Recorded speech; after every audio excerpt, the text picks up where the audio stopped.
We are still up to chapter 6, Mishnah 6 of Pirkei Avos. We're going to be here for a while because we're talking about the 48 ways to acquire wisdom.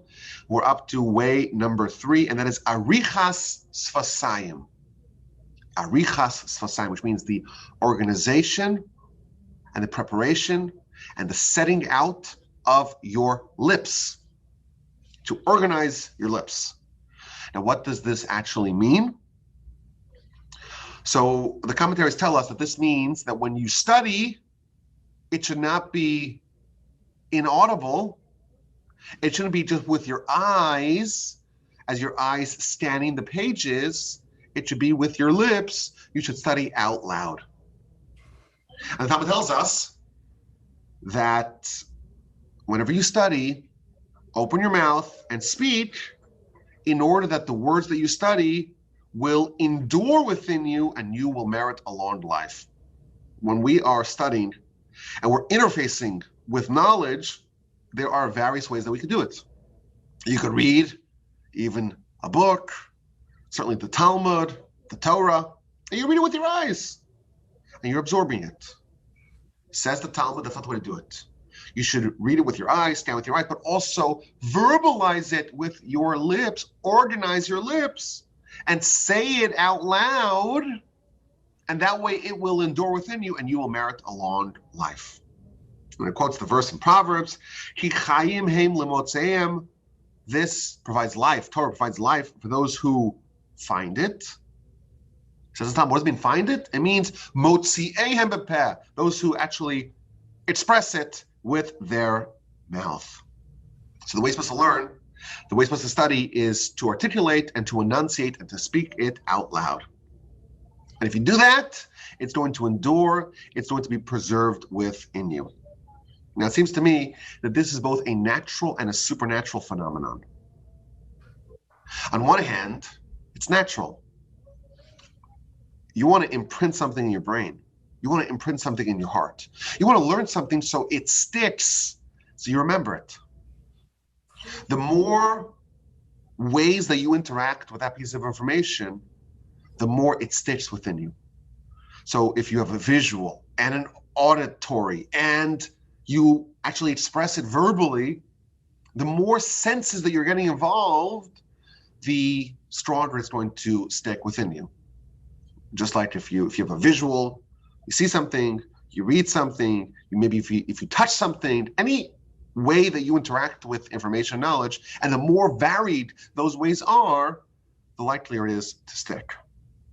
So that's a simple way to understand this, is that when you say something out loud, you're not just in your head cogitating about it, but you're actually saying it, and you're getting your body involved with it, and that is a way to have something stick within you a bit longer. It's getting more deeply embedded within you. I think there's also a supernatural idea here. God is saying that I will bestow upon you more life. You will remember something better in the event that you take the steps and the effort to enunciate it, to say it out loud, to verbalize it. The whole notion of us forgetting, it's kind of strange. And why would God design us in a way that we can forget? We forget stuff easily. Wouldn't it be better if we never forgot anything? Well, the Talmud tells us that there are a few downsides of that. First of all, if you ever got embarrassed and you felt like some deep sense of shame, if you never forgot things, you would always have that sense of shame. And you wouldn't be able to get past things. Now they fade, right? You have an experience and it fades. It loses its salience over time. And that is a gift. So we can move past things. Moreover, we can retain novelty. When you learn something the first time, it's always, when there's newness present, then there's novelty. It's exciting again. Says the Talmud, the Almighty designed us that we forget so that we will have the joy of relearning after we have forgotten something. But we don't want to forget. And here we have a way to avoid forgetting, and that is if you enunciate something. If you study Torah and you don't want to forget that, you enunciate it. That is a way to earn more memory, to reinforce what you are studying, and to not forget it as easily. The Talmud gives us some amazing stories here. It tells us about Bruria. She's the wife of Rabbi Meir. She herself was like a great sage. And she saw a student who was studying in silence. And she kicked him. She kicked him. She booted him.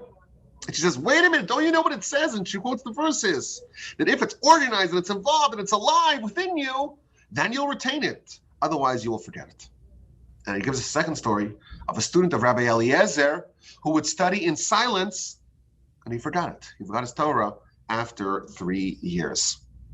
I would say the most transformative experience someone can have is just spending a half hour in a yeshiva, just going to visit it. And you'll see something you've never seen before in your life. You'll see a room packed with students, all of them screaming. It's like chaos, pandemonium. You'll have a bench, and every 2 students are studying with each other. But the noise, the barometer, the loudness, the cacophony, it's almost deafening. That is what yeshiva is designed to look like. Why? Because it's not a library. People aren't just sitting there quietly sipping their drinks and studying. It's war. It's war. That's what it's supposed to be. And that's when the words of Torah aren't just ancient texts that we're studying like we're, Egyptian archaeologists trying to read the hieroglyphics, the papyri. This is alive. Torah is alive. I remember when I was in yeshiva, every day after a 4-hour session, I was hoarse. Because you could be a foot and a half away from your study partner, but the room is so loud, you have to really scream to get his attention. And the way you're supposed to scream, by the way, the Talmud even says, is that if you're studying properly, you're supposed to hate each other. Why? Because everyone's different. Every brain is completely unique. Your own fingerprint of your brain, and there's no other brain like it. And we're studying the same text, and I see it one way, and my study partner sees it a different way. And we have to argue it out. We have to duke it out. Says the Talmud, if you study properly, you're supposed to hate each other. Why? Because this is life. This is the Almighty's Torah. And you're saying something so corrupted, you're an idiot. That would be okay. You're so stupid. You're a fool. It's also okay. If it goes any past that, maybe it's not so appropriate. But that is all legitimate in the yeshiva environment. It's a war, and this person is saying something that I believe is inaccurate, and you're inaccurately portraying the words of Hashem, the words of the Almighty, the Torah. You're a fool. I don't want to talk to you. And then we'll argue for a few hours. I hate you. Okay, but what happens when we're done? When you're done, there's no one that you have as close of a connection to as the people that you were in the trenches with. When you're done, then you love each other. These are the people that you are closest with. But that is the design of the Torah.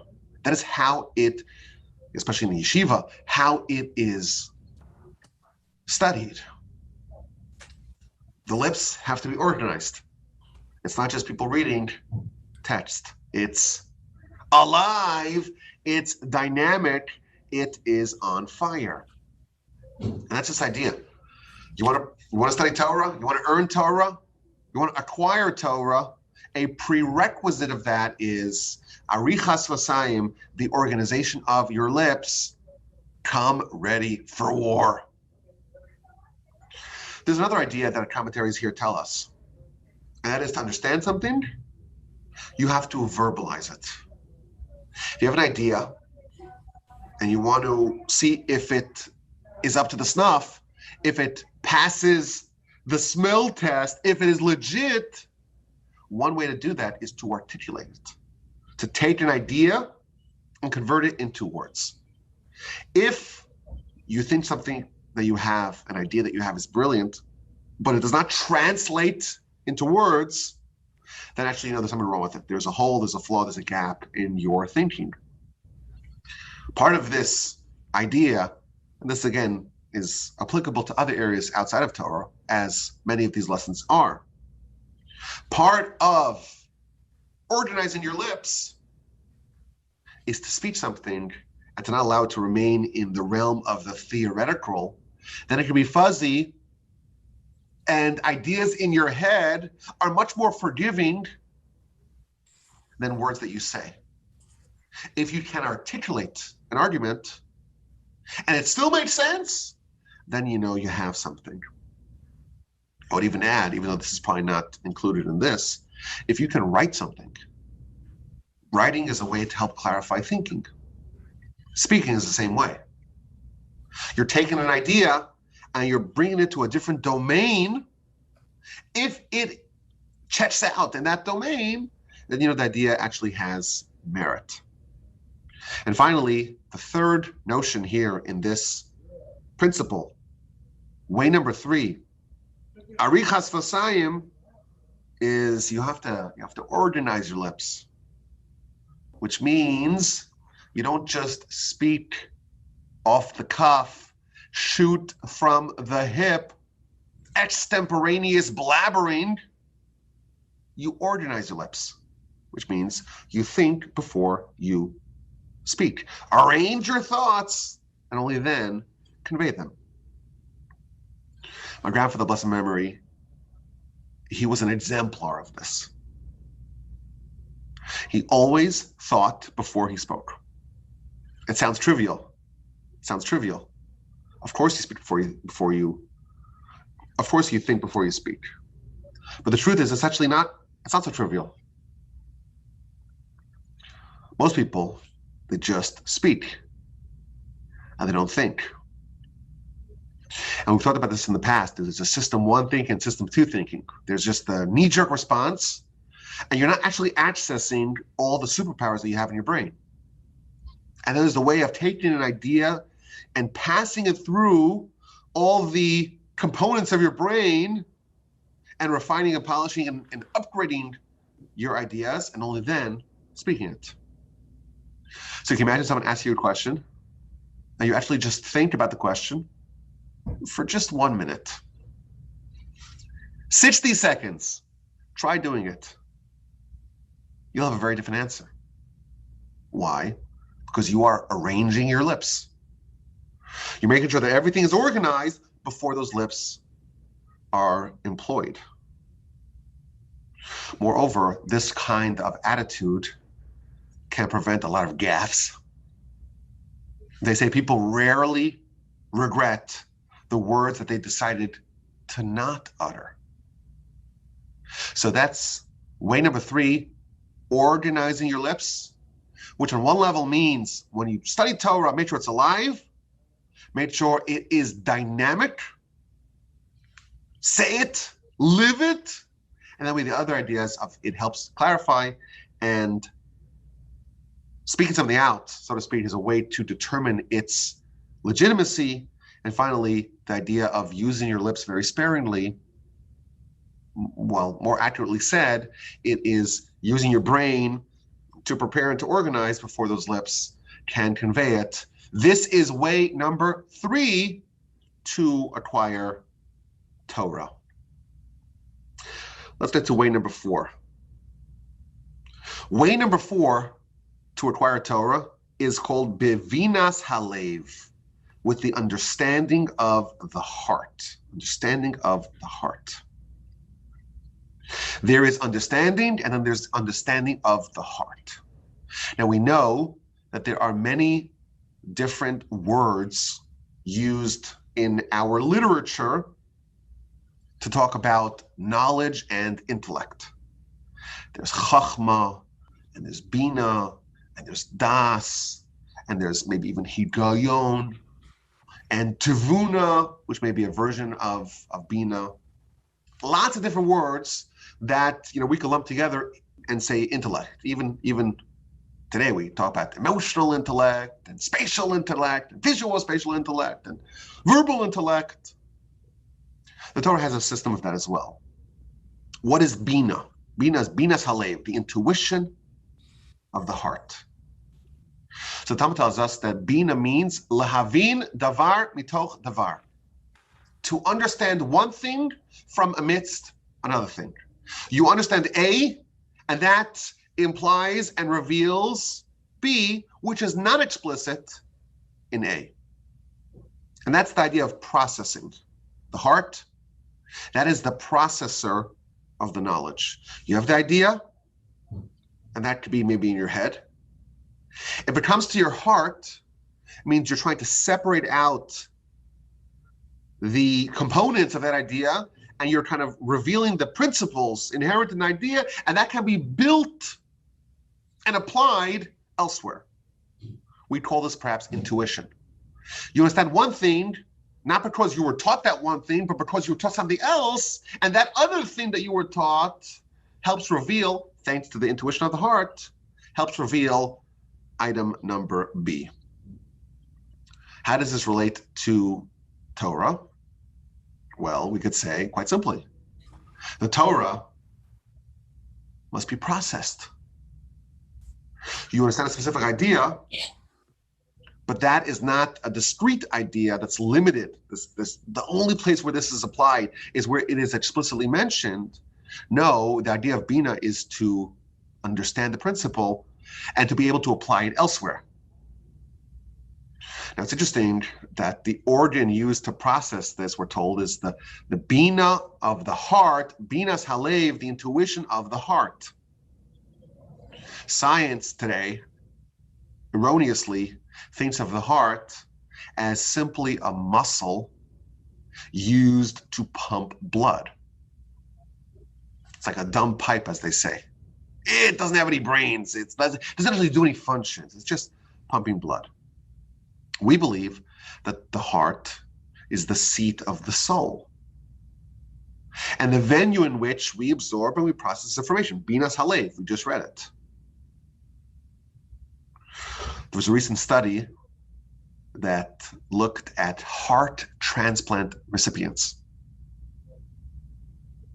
You need a new heart, someone dies, they donate their organs, and their heart is placed in the cavity, the chest cavity of the recipient. And it turns out, I found this so interesting, it turns out that the new heart recipient has a totally different personality after the heart transplant. This is from the abstract. I'm reading this to you. Personality changes following heart transplantation, which have been reported for decades, include accounts of recipients acquiring the personality characteristics of the donor. The donor had a certain personality, and suddenly you have that personality because you have their heart. 4 categories of personality changes are discussed in this article. This is from the abstract of this paper. Number 1, changes in preference. Suddenly you like fish. What happened? Where'd that come from? Alterations in emotions and temperament. Your behavior. Modifications of identity. How you view yourself. And number 4, memories from the donor's life. Isn't that shocking? You think of the heart as just this valves that are pushing blood in and out. No, it's actually much more sophisticated. The acquisition of donor personality characteristics by recipients, they hypothesize what it actually means. But it's interesting that in the Torah, this is not just in the Mishnah, but all the way back in the actual scripture of the Torah, it talks about the heart as being really the epicenter of a person. And here we see how science is discovering it thousands of years later. And the insight of the heart, that is this idea of the inputs that are absorbed, that are aggregated from the rest of the world, what you study, what you see, what you learn, what you hear, everything that you are exposed to from the world around you. How is that processed? How is that added to the repertoire of knowledge and behavior characteristics? How does it change you? The heart takes what you have received from the outside, and it's added to the changes of how you live and how you interface with the world. So that's the idea of binas halev. It's taking what you've learned and using that to now change how you live. And it's interesting, the word bina, which is the Hebrew word for intuition, that comes from the same root as the word binyan, which means a building. And this, again, works with building. You're given a bunch of ingredients, and you're assembling it into something new. You are exposed to inputs, you learn new ideas, and you construct that into something new on your own. And this is a critical element in life. Whatever you're learning, whatever you're exposed to, it has something that can be applied elsewhere. It ought not to be discretely understood. It's not just something which is limited to one area. And thus, of course, it applies in Torah. For example, there's something called a binyan av, which means a building of an av, which means a father. What that means is that if you have a lesson, a law, a principle that's applied in one area explicitly in the Torah, that can build like a father can be applied to other areas, i.e. the descendants, the progeny of that idea, it can be applied elsewhere. So if you have a principle in one law, that can be applied almost infinitely in every other law. Unless you have a logical reason why it would only apply in the place where it is explicitly mentioned, you would apply it universally. So just a basic example. The Torah talks about a laborer on the field. The laborer is working on the field. Torah says, well, if he's plucking your grapes and he wants to snack, you cannot stop him from snapping. You cannot stop him from snacking on your grapes. You have to allow him to eat your grapes. Well, what if he's not picking grapes? He's picking pomegranates or apples. So the logic of binyan av tells us that even the Torah mentioned it explicitly in one area, because there's no logical reason to tell us that it will apply explicitly there, it must be applied to every other area as well. And thus, when the Torah tells us something, again, it's explicit here, it's more logical for us to say the Torah is telling us a principle than to say it's telling us a discrete law that is applied only in one place. The default interpretation of Torah is that it's telling us ideas that can be universally applied. It's telling us principles, not just discrete, points of law. So again, this is applied in Torah, and that is the process of absorbing something in your heart and developing the taste, the intuition to know how to apply it. But I think it's also critical in life. Whatever you are learning, you can translate that into a principle that can be applied elsewhere. The Baal Shem Tov famously said that everything that you see and experience in the world is actually a mirror reflecting back to you of what you need to focus on. This is almost like a supernatural idea. God will show you things that you need to see. And thus, every flaw that you're able to see in other people is actually a reflection of the flaws that you need to fix within yourself. And because we cannot judge ourselves, because we're so biased, the Almighty shows us flaws in other people, and the only flaws that we actually see and perceive and notice are the ones that we ourselves are guilty of. And thus, that is a reflection that we have to take to ourselves. Now we know what we need to work on. So the canonical example of that is, if you see a sota, a suspected adulteress, you make yourself into a nazir, you abstain from wine, because actually you have the capacity to make that same mistake. Even though it's counterintuitive. You see the sota, you're like, oh, I'll never do that. Actually, no. The fact that you've seen it, it's a message from God. Learn the lesson, take it to heart, quite literally. Figure out what it means for you. Whenever you see something, whatever you learn, whatever you encounter, The quality of Binas Halev is to take a life lesson from that, to figure out what the message is for you. What's the principle? What are the consequences? What can this teach me? As always, my email address is rabbiwolbe@gmail.com.